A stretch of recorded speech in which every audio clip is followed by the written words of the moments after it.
SER Podcast.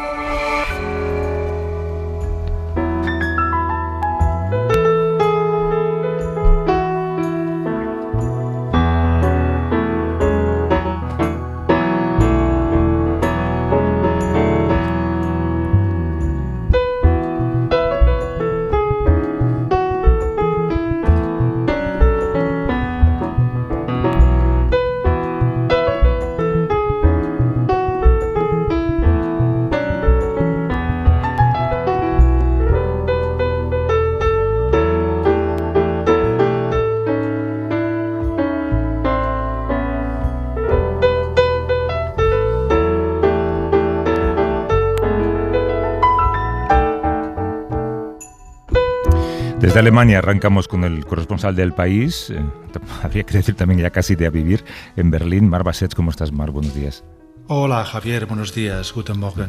Claro, cuando uno abre la prensa digital, española o internacional, casi de madrugada, ¿no? y vemos la fotografía de un presidente americano en ese atril, en ese lugar específico, ese pasillo del ala oeste de la Casa Blanca, en este caso además Trump acompañado del vicepresidente, del secretario de Estado y del secretario de Defensa, es un lugar que se reserva para anuncios muy especiales. Yo recuerdo que el último que tengo en la cabeza es el de la captura de Osama Bin Laden, cuando desde ese mismo lugar Obama anunció que aquel terrorista había sido capturado y estaba muerto, ¿te acuerdas?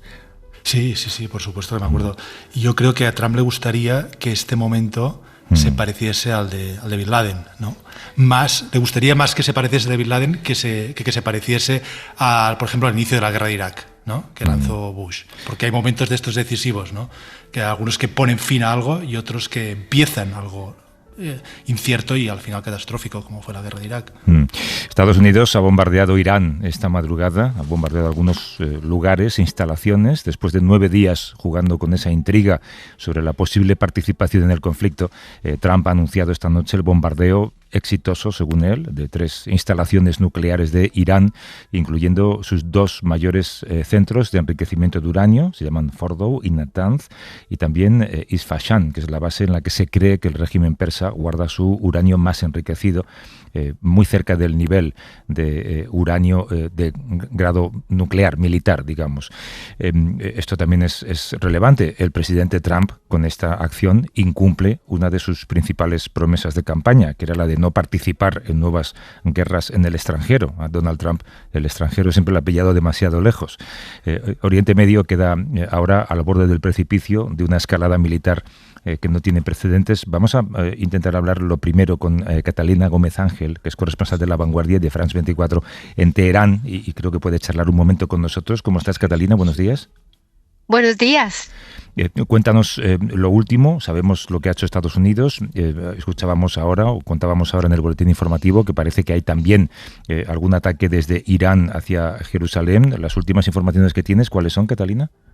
Bueno, sí tenemos información de ese ataque, esa respuesta iraní, pero también la única autoridad que ha hablado en Irán esta mañana ha sido el ministro de Relaciones Exteriores, Abbas Araghchi, que estaba realmente en Turquía ayer reuniéndose con los ministros de Exteriores de los países islámicos, y realmente lo que dice es que esto Irán puede responder que esto es detestable lo que ha pasado y que están a la espera de lo que vaya a pasar. Realmente condena algo que uno espera que haga Irán. Él no tiene la autoridad para decir cuál será la respuesta de este país, y aquí todavía, después de tantas horas, estamos esperando que el líder supremo de la revolución, que es la máxima figura de este país, se dirija a la población y le explique qué ha pasado.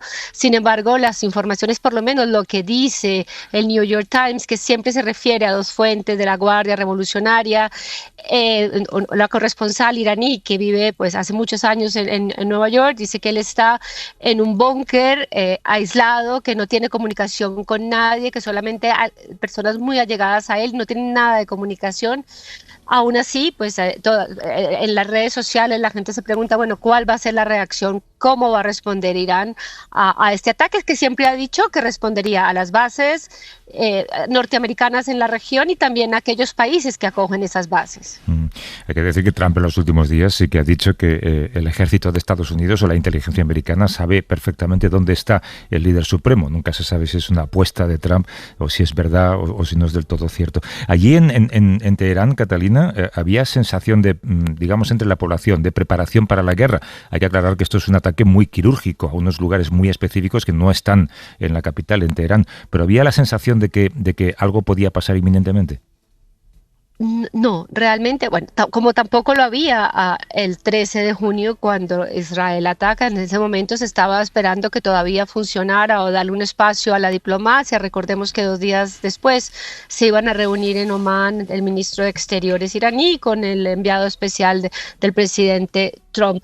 Y luego, después de que Trump hablara de esas 2 semanas de espacio para lograr, por ejemplo, conversaciones diplomáticas o parar esta guerra, pues aquí nunca se pensó, como creo que también sorprendió al mundo entero, que este ataque llegara esta madrugada cuando él había hablado de ese plazo de tiempo. Así que no, nadie estaba preparado.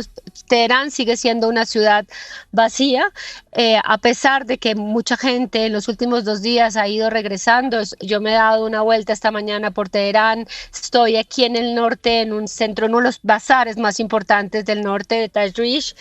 No hay prácticamente nadie, solo gente mayor comprando el pan y hay muchísima seguridad, muchísimos controles de la Guardia Revolucionaria en algunas calles, y especialmente cuando ven hombres jóvenes solos caminando, especialmente de estos que salen buscando trabajo diario, o especialmente los afganos, los detienen, les piden papeles y hay muchas redadas de seguridad. Marc. Sí, hola Catalina, aquí Marc desde Berlín. ¿Tu sensación es que estos ataques, los de Israel primero y desde esta noche los de Estados Unidos, van a cohesionar a la población o van a fomentar el descontento con el régimen que ya existía desde hace años? Es una gran pregunta porque hasta el momento, contra el ataque de Israel, lo que ha hecho la población iraní es rodear, ya no el sistema como tal, porque mucha gente está alejada de él, pero sí la defensa del país y el rechazo a este ataque al territorio y a la destrucción del país, más allá del programa nuclear. Han venido atacando diferentes partes de Irán, especialmente en Teherán, pero en otras localizaciones también.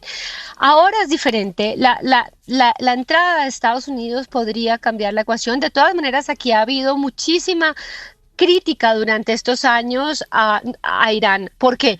Por el apoyo primero a todos estos grupos satélites con los que ha trabajado en la región, el dinero que ha mandado a Hamas, a Hezbollah, a Irak, a Siria con Bashar al-Assad, todo un dinero que nunca ha recibido a cambio de Irán.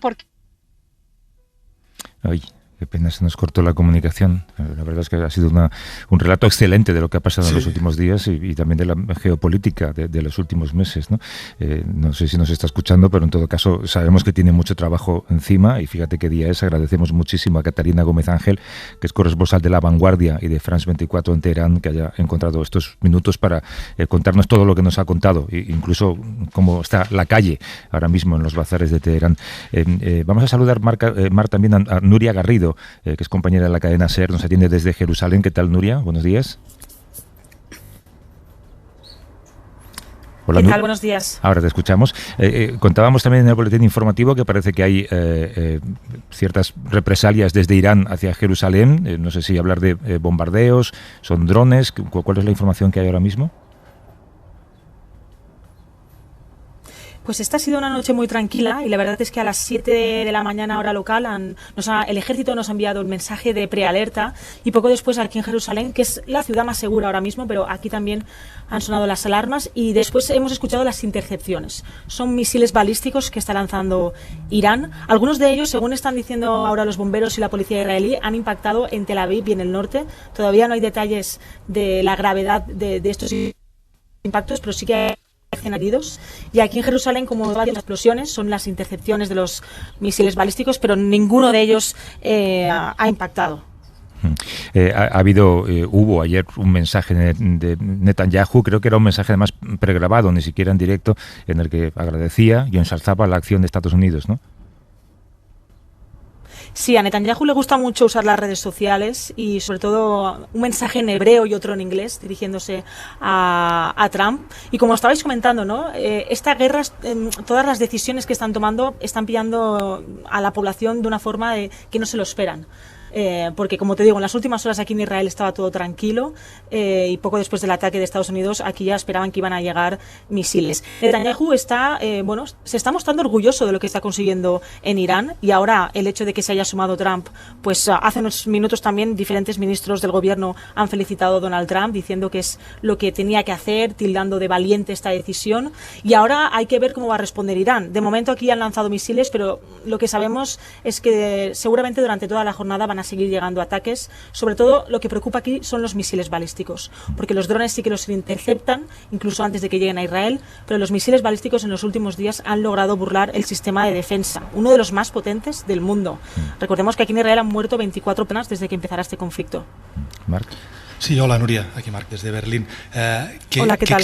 ¿Qué expectativas hay en Israel respecto a la duración de esta guerra? Se cree que va a ser algo largo. Y luego, Netanyahu quiere detener, como Trump y como gran parte de la comunidad internacional, detener el programa nuclear de Irán. Pero Netanyahu también quiere un cambio de régimen. ¿Esto lo ves factible? ¿Es un objetivo plausible en estos momentos, visto desde Israel? Por una parte te diría que aquí la sociedad sí que están apoyando esta ofensiva contra Irán, aunque al mismo tiempo tienen mucho miedo, porque como os estaba diciendo, algunos de los misiles han logrado un sistema de defensa. De hecho, cuando suenan aquí las alarmas... Sí, ¿me escucháis? Sí, ahora sí, ha habido un pequeño corte. Pero sí, no, lo que os estaba diciendo es que aquí la población sigue las instrucciones a rajatabla. Cuando suenan las alarmas, todo el mundo va a los refugios, por lo que ha pasado aquí en los últimos días. Pero la intranquilidad, pues, ha quedado tranquila, ¿no?, entre la sociedad.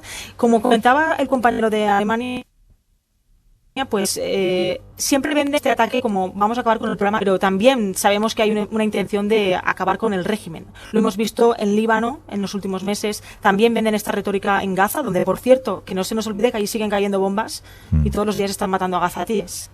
Que puedan acabar o no contra este régimen es algo que los analistas son aquí bastante escépticos, pero no sé, habrá que esperar, porque recordemos que uno de sus principales objetivos es el líder de los ayatolás. Nuria Garrido, que es compañera de la cadena SER en Jerusalén. Muchas gracias, Nuria. Te queda un largo día por delante. Un abrazo. Gracias. Hasta luego. Incluso con problemas de retardo y de conexión y de comunicación, qué maravilla poder contar con periodistas en los lugares en los que pasan las cosas y que te puedan contar lo que está pasando. Todo esto empezó, Marc, hace poco más de una semana, este escenario bélico en el mapa internacional, cuando en la madrugada del 13 de junio Israel lanzó un ataque a gran escala, lo llamó Operación León Naciente, que también tiene un significado esto, ¿no? Sí, el nombre de la operación verdaderamente tiene su qué. Y, ¿sabes?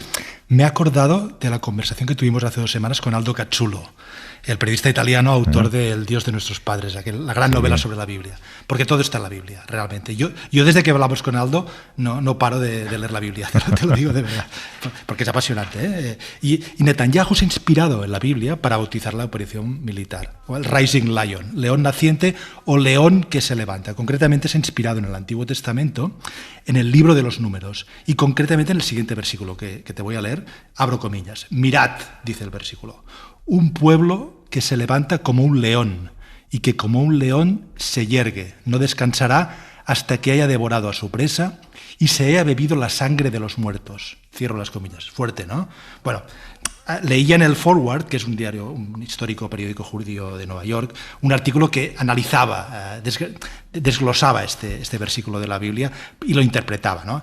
Había ya comentaristas judíos medievales que interpretaban esta imagen del león que se yergue, devora su presa y se bebe su sangre, como algo metafórico, ¿no? Como una lucha espiritual. Pero Netanyahu, evidentemente, no creo que lo interprete así. Y es más, parece que es un guiño político a los ultraortodoxos, ¿no? Hay una gran parte de los ultraortodoxos judíos en Israel que son anti-servicio militar, anti-belicistas, pero hay una parte que se crea a pies juntillas la Biblia, y a estos va dirigido, al parecer, según la interpretación del Forward, ¿no? Este mensaje, es decir, mirad, el Antiguo Testamento habla del león, y Israel es el león que va a luchar y va a destruir al régimen de Irán y a beberse, comillas, la sangre de los muertos.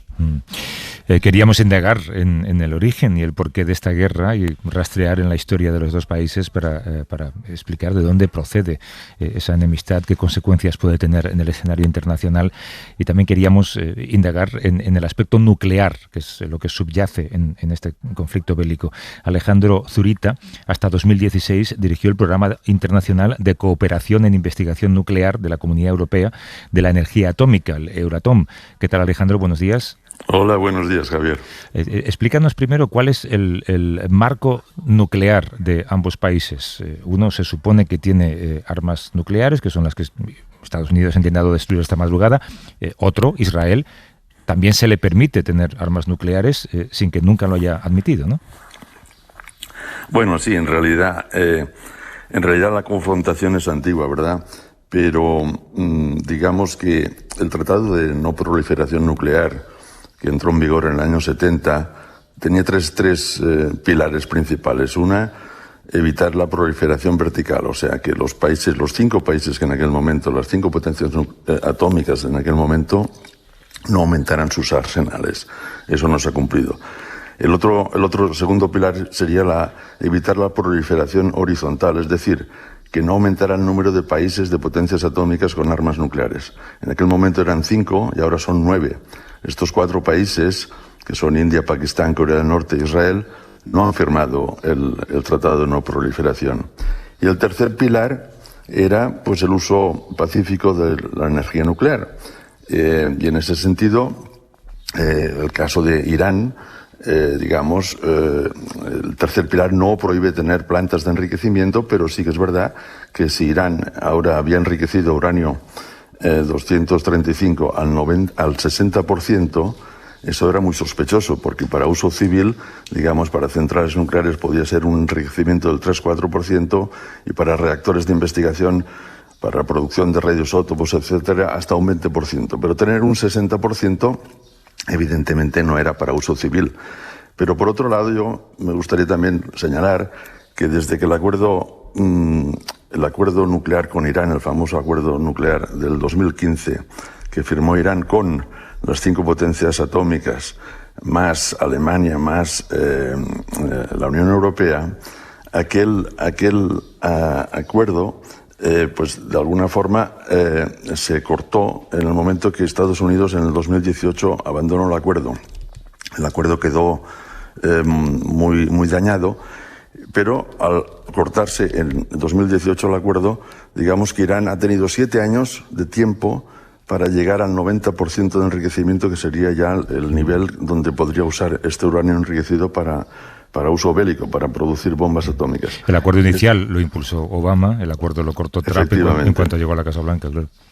Sí, claro, quiero decir, Irán ahora no estaba todavía en condiciones de producir y de fabricar armas atómicas, pero, en mi opinión, Irán usaba, el proceso de enriquecimiento como arma de negociación, digamos, de decir, me levantan las sanciones y yo podré, si es el caso, parar el enriquecimiento. Pero ellos han tenido tiempo de fabricar la bomba en estos 7 años y han mantenido el proceso abierto sin llegar a las condiciones para producirla como arma de negociación.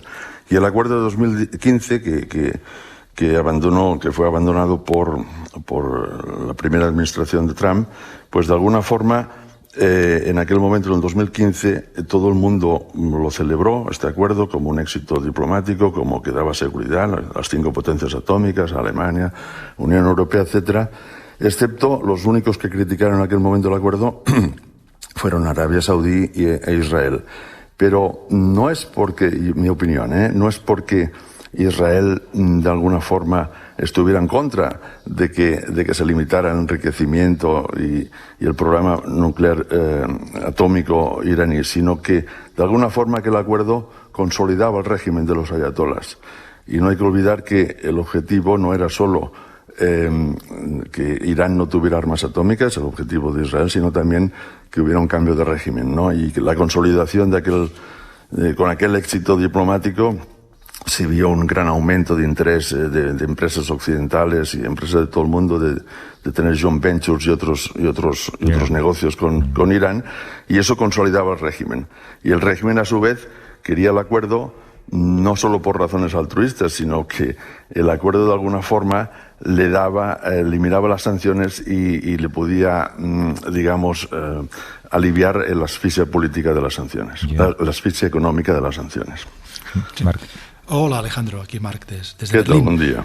Buen día. El bombardeo de esta noche de Estados Unidos, que ha bombardeado varias centrales y especialmente la de Fordo, que al parecer central subterránea y la más difícil de acceder y más importante. ¿Esto va a parar el programa nuclear? ¿Qué representa esto para el programa nuclear iraní? Bueno, hay que ver realmente si el anuncio del presidente Trump, que yo me he enterado hace media hora, ¿no? Si realmente ha sido tan efectivo como se anuncia.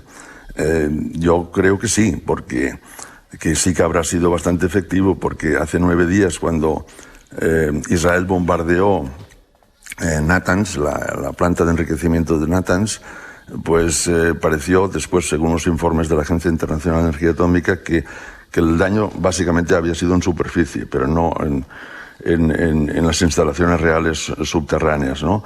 Para llegar ahí, Israel no tenía la tecnología militar, hacía falta esta bomba famosa antibúnker de los Estados Unidos, y si hoy han atacado a Estados Unidos habrá sido para acabar el trabajo, es decir, no tenía sentido quizá desde el punto de vista militar iniciar esta acción sin terminarla, pero claro, para terminarla hacía falta la implicación de Estados Unidos con la bomba llamada GBU-57.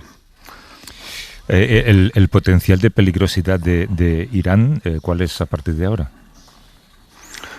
Bueno, eso ya es un tema muy militar, no son nuclear, ellos no tienen arma atómica, pero tienen muchos misiles y si es verdad lo que anuncian, pues ellos van a responder, como ha indicado la compañera Nuria desde Jerusalén, ¿no? Y también Catalina, ¿no? Desde Teherán. Van a responder y claro, es muy difícil ahora saber cómo seguirá esta crisis, esta guerra. ¿Existe algún riesgo de que estos bombardeos sobre instalaciones nucleares en Irán provoquen contaminación nuclear? Bueno, las plantas de enriquecimiento, digamos, no es la central nuclear. Irán tiene una central nuclear, la de Bushehr, que está en la costa y produce electricidad y desalinización de agua marina, ¿no? Ahí hay muchos productos de fisión. Si una central nuclear fuera realmente, efectivamente bombardeada, podría haber un escape radiológico importante. En el caso de las plantas de enriquecimiento, digamos, la centrifugación, la separación de los isótopos de uranio 235-38 se realiza mediante hexafluoruro de uranio, que es un gas. Es decir, si ha habido destrucción de las centrifugadoras, habrá habido una contaminación química, en el sentido, una toxicidad química, en el sentido de que el peligro ahí es para el personal local que pueda inhalar o ingerir este gas, ¿no? Porque emite partículas alfa que no son muy dañinas, se pueden parar, digamos, con un papel de periódico, pero si se ingieren, están dentro del organismo, pueden ser mortales, ¿no? Entonces, si es verdad que solo se ha destrozado las instalaciones de enriquecimiento de Fordo y Natanz, la contaminación es muy local y no es previsible un escape radiológico. Sin embargo, también se ha anunciado que se ha destruido o se ha dañado considerablemente el centro nuclear de Isfahan. Y ahí, aparte de misiles y aparte de fabricación de combustible, conversión de uranio, etcétera, hay reactores de investigación. no sabemos si esos reactores de investigación han sido dañados, porque los reactores de investigación que se usan para investigación, para producción de radioisótopos, etcétera, sí que tienen un inventario, vamos a decir así, un inventario importante radiológico. Y si esas instalaciones específicas de este gran centro en el que trabajan 3.000 personas fueran dañadas, pues sí que podría haber un escape radiológico. Alejandro Zurita, que es exdirector del Programa Internacional de Cooperación en Investigación Nuclear de la Comunidad Europea de la Energía Atómica, Euratom.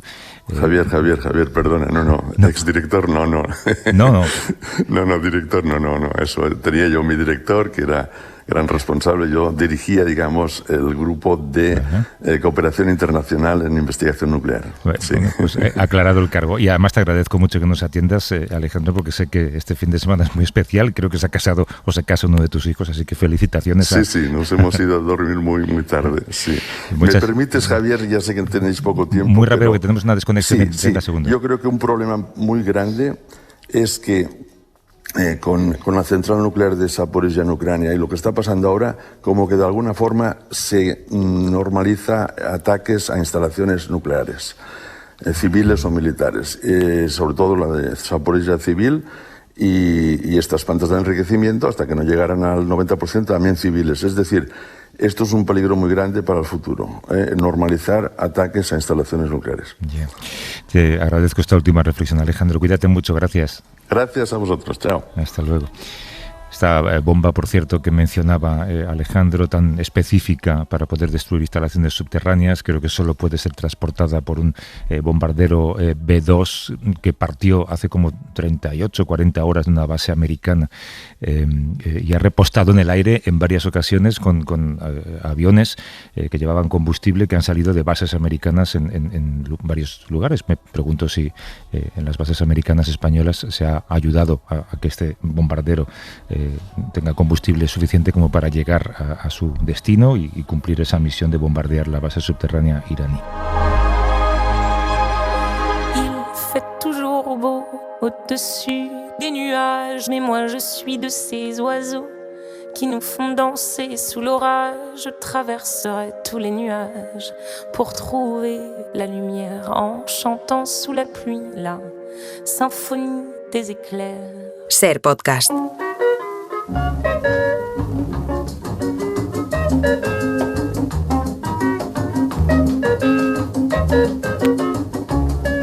A vivir que son 2 días.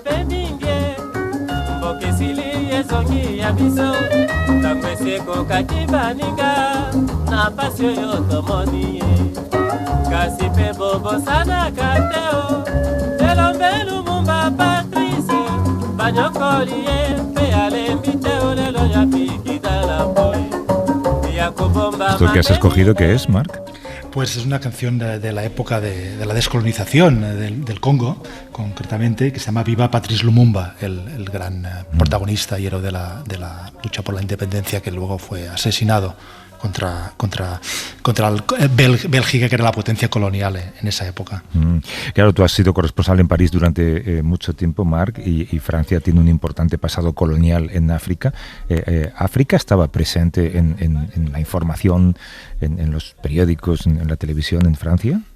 Sí, lo cierto es que Francia y ahora lo veo en comparación con España, con Estados Unidos, donde también he trabajado, y con Alemania ahora. Y en Francia hay una gran presencia, evidentemente, de la actualidad africana, más que en otros países occidentales, diría. Y quizá en Bélgica también, por este pasado colonial. La presencia africana, evidentemente, es por la población de inmigración, hijos de inmigrantes, hijos de las colonias que viven en Francia y que son franceses, ¿no? Esto por una parte. Y luego los medios de comunicación tienen... pienso en la revista Jeune Afrique, Joven África, que es la revista de referencia para África, que es una revista importante en Francia.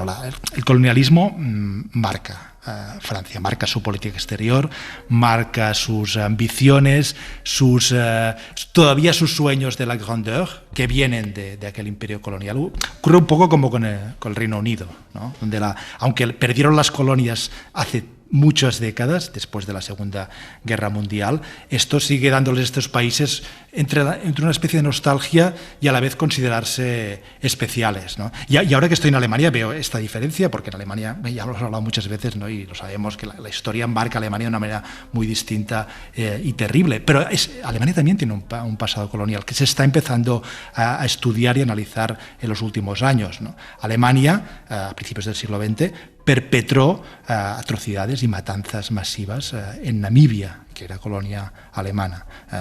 Y en los últimos años ha reconocido a Alemania un genocidio ahí, con los pueblos Herero y Nama. Y en parte esto se discute y se debate ahora como un antecedente del genocidio que los nazis, unas décadas después, perpetraron contra los judíos nazis. Entonces yo creo que no solo Francia ni Reino Unido, que fueron los grandes imperios del siglo XIX, también en otros países como Alemania, bueno, y en España también hay ahora recientemente un debate, ¿no?, sobre la descolonización, sobre la leyenda negra, sobre la descolonización de los museos, que yo creo que esto llega por toda Europa y por todo Occidente, esta reflexión. En España, en cambio, Chema, África casi no existe, ¿no?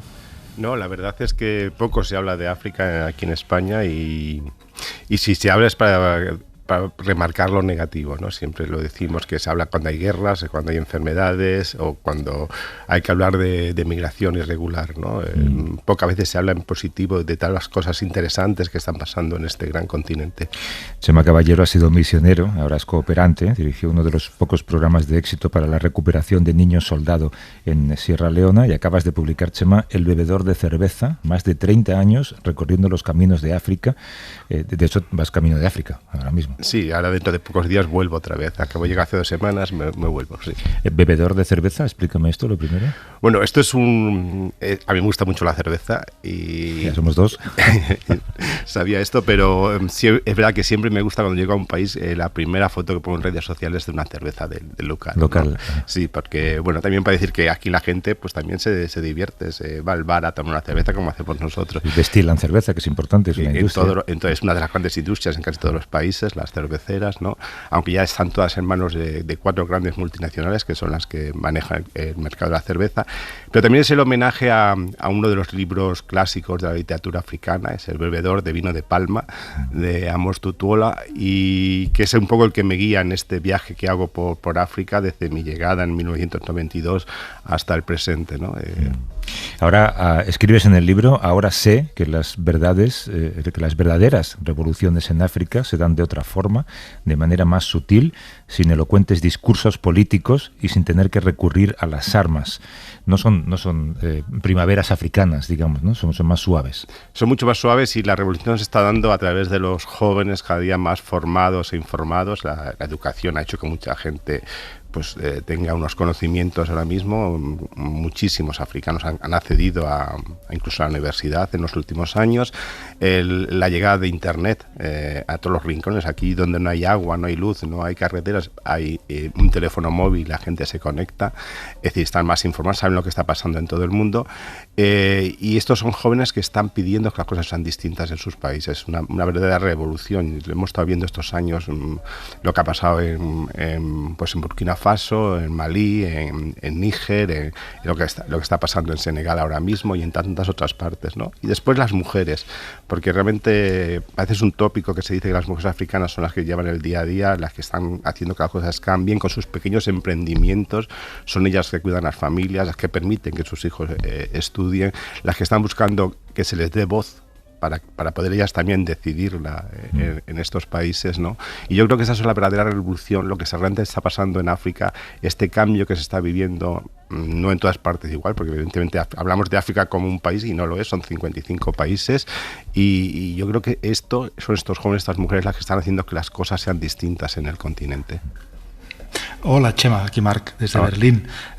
¿Cómo se nota en África la pérdida de peso de las antiguas potencias coloniales europeas? Pienso en Francia, concretamente en los últimos años, y el mayor peso e influencia de países como China sobre todo, pero también Rusia.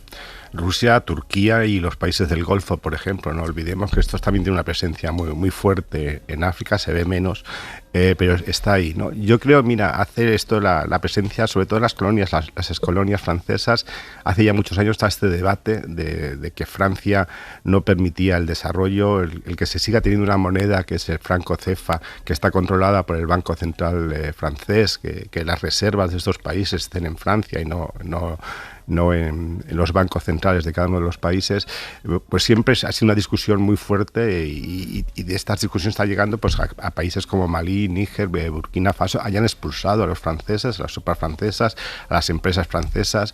Lo que la gente dice es que ahora por lo menos tenemos la posibilidad de decidir. Queremos hacer una carretera y no tienen que ser los franceses quienes hagan esta carretera imponiendo sus empresas, su dinero y dónde quieren que vaya esa carretera. Ahora podemos elegir entre rusos, turcos o chinos o lo que sea.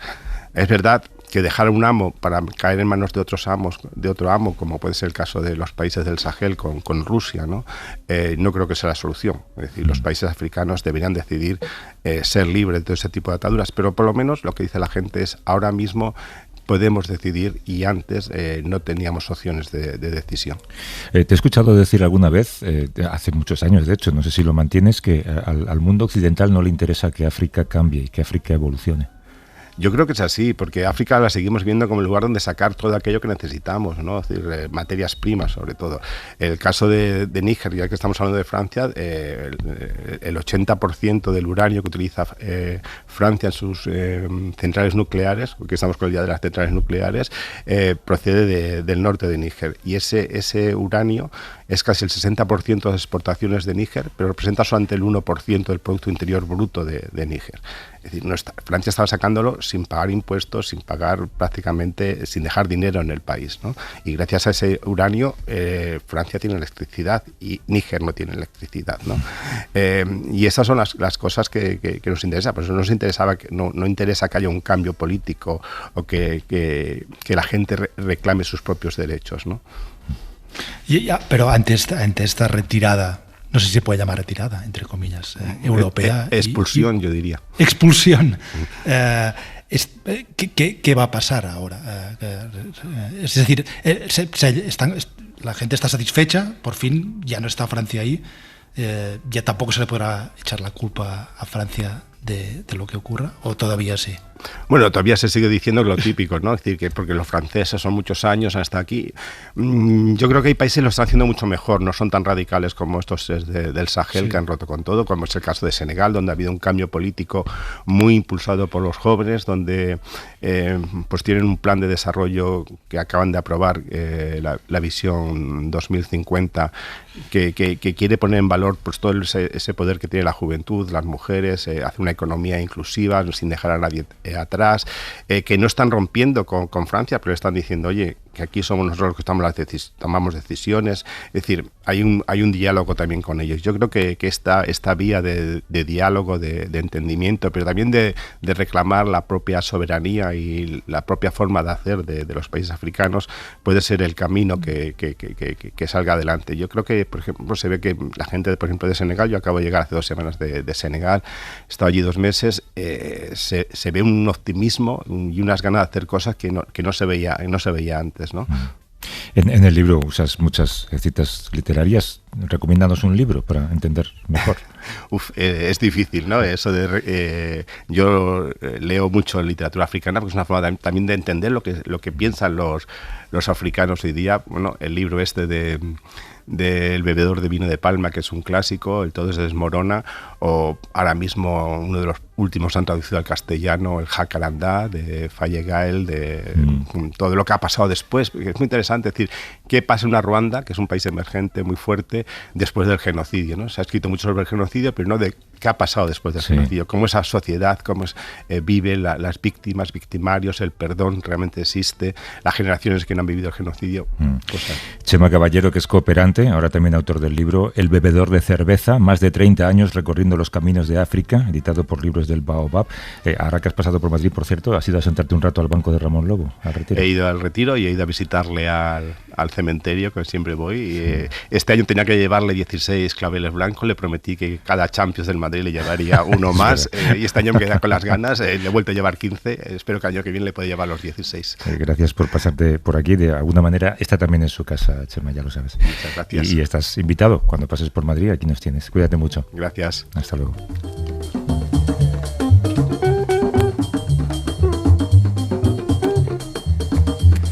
Mar, se nos quedan cosas por contar, pero la semana que viene volvemos. Cuídate mucho. Gracias, Javier. Hasta luego.